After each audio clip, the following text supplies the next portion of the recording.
find that open space. And he's had some good help up front to boot.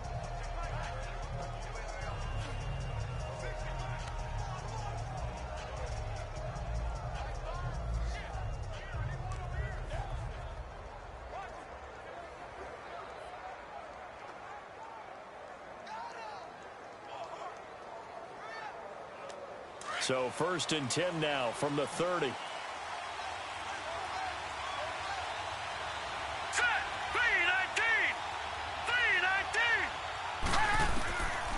They'll come out throwing here to start the drive. And incomplete on the deep ball. I know coaches tell us all the time that having a powerful arm isn't the #1 thing they look for in a quarterback. But when you're trying to throw inside routes and you need to put some heat on it, it helps to have the big gun. In this case, just a little bit too much. Ball on the 30 as they come up 2nd and 10.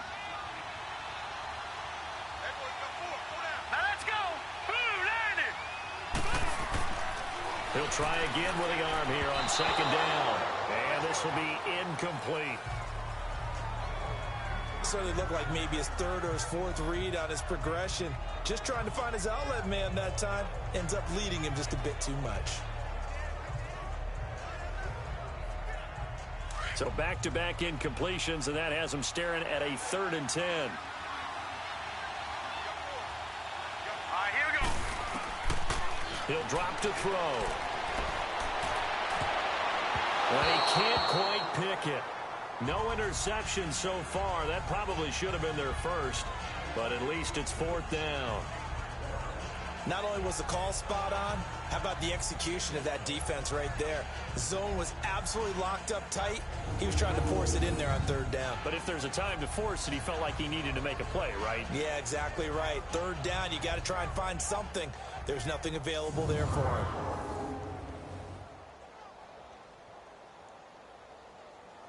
Here comes the Saints punter now as he's on to kick it away.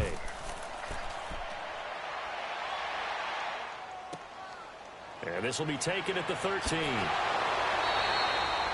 very good return that time. 18 yards. And the Browns will take over 1st and 10. Now here's the signal caller getting ready to lead this offense again. He's played well. Good first half. He's continued that here in the 3rd quarter. But my question, when you're a head coach, what do you look at stat line-wise for your coach? Do you go right to turnovers? You really do. As much as coaches don't want to talk about that, that's where it starts. When I played in college, our first rule for every game, the team making the fewest mistakes will win. And that's kind of how they judge you.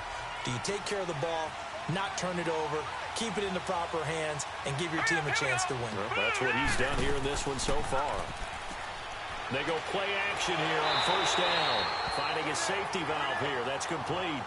A loss of a full 3 yards, and now it's 2nd down.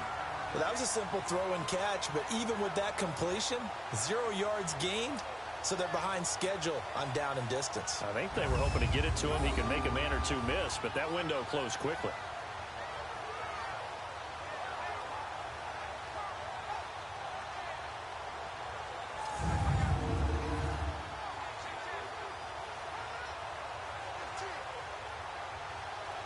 The loss of 3 on that 1st down pass play. Now 2nd and 13. Hurry up, here we go. And they'll go with a ground attack here. And he powers his way up past the 30. They'll get 4 on 2nd down, but it leaves him with 3rd and still 9 to go. Well, they're hoping that the second half is better for him than the first half. They've got to find a way to get him going. He's a big part of their offense. The Saints with an extra defensive back here on 3rd on the field. Could they blitz? Hurry up, here we go. And he's taken down here by the Saints. The amount of sacks that they've absorbed in this game is absolutely extraordinary. Let's just face it. This offensive line, flat out, cannot handle this pass rush. It's been demonstrated time and time again.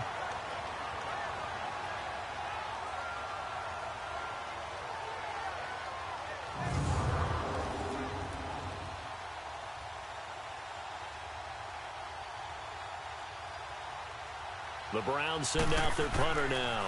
As the drive goes backwards, so he's on to punt it away. We'll call that a 43-yard punt, 2 on the return, and that will come the offense as they take over. Here again comes the captain of this offense leading his crew back out there now. He has been consistent, hasn't he? He played well in the first quarter, good second quarter, and now continuing that here in the third. And that's the word that they're always seeking from the guy taking the snaps, is consistency. Taking care of the ball, making sure it gets to the right people, no errors, right? Not turning it over, and just doing all the right things. That's leadership, and it inspires confidence in a team. Yeah, been a good leadership and a good distributor. All right, here we go. Green, 39. And they'll go on the ground. And tough going there as he'll only bring up a 2nd and 9. Defensive front there to hold him to a short gain on first down. Well played, I must say. Yeah, only getting 1 yard. There was no room to run.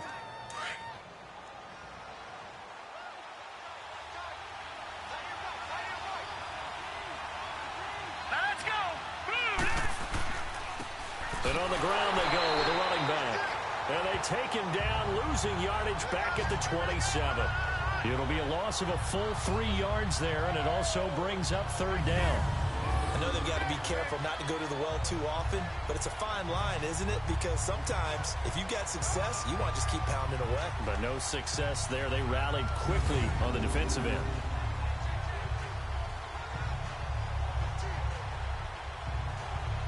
It looks like a nickel set now for the Browns on 3rd down. Here we go now. Learn it. Oh, he's got a man wide open, complete. And able to get this one across the 45 before he's brought down. They call it a gain of 19, and it moves the chains. Sentence, when in doubt, find your veterans. He used to laugh back in the day when they would call guys like him crafty veterans. You get up in your 30s, you're still playing receiver, but you're around that long at that position, you're doing something right. Just remember this. When he was young, he thought the crafty veteran was simply a guy who couldn't run anymore. Now he understands a little bit better. This quarterback now perfect since the second half started. 7 of 7. It's 1st and 10. Off the play fake, he'll look to throw. And it pops free. The collision there jarred the ball loose and brings up 2nd down. That's very well timed there defensively because it's not a bad throw, but the collision came at the exact time he was reaching to bring in the football. Really, really well done. Decent offense, just better defense. I think you're right. So now 2nd and 10 after the incompletion on 1st down. All right, here we go. They'll run it now out of the gun. Finding room inside the 40. And finally taken down at the 34. That burst good for 20 and a 1st down. Boy, he does it at a high level, doesn't he? Because when I watch him, I think of his vision. Straight ahead, peripheral. Also has that sense of where holes are going to be before they actually open.